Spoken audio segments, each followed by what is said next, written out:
La saison des pluies est là. Fratmat à sa une de ce jour indique que le gouvernement ivoirien, qui entend tenir son objectif de 0 victime pour cette saison, a commencé le déguerpissement des populations vivant dans les zones à risque.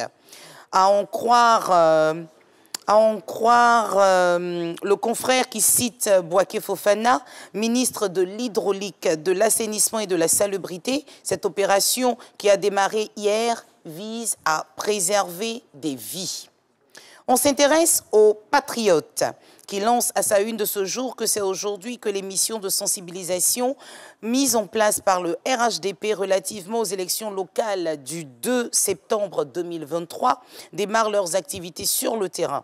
Le confrère souligne également la énième mise en garde du ministre Cissé Bakongo aux membres du RHDP qui ambitionnent de se présenter en indépendant à ces élections locales.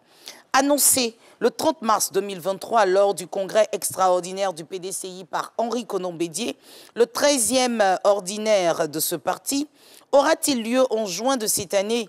C'est la question que pose à sa une de ce jour le nouveau réveil. Selon le confrère, rien n'est sûr à ce sujet car les récents événements survenus au sein du plus vieux parti de notre pays, la Côte d'Ivoire, ne permettent pas de pouvoir organiser cet événement à la période qui avait été indiquée par son président. Et comme tous les vendredis, on referme la revue des unes avec Biche. Cette semaine, l'hebdomadaire satirique dit à sa première page que l'amour rend aveugles les hommes âgés, à tel point qu'ils sont souvent malmenés par des filles qui pourraient avoir l'âge de leurs enfants.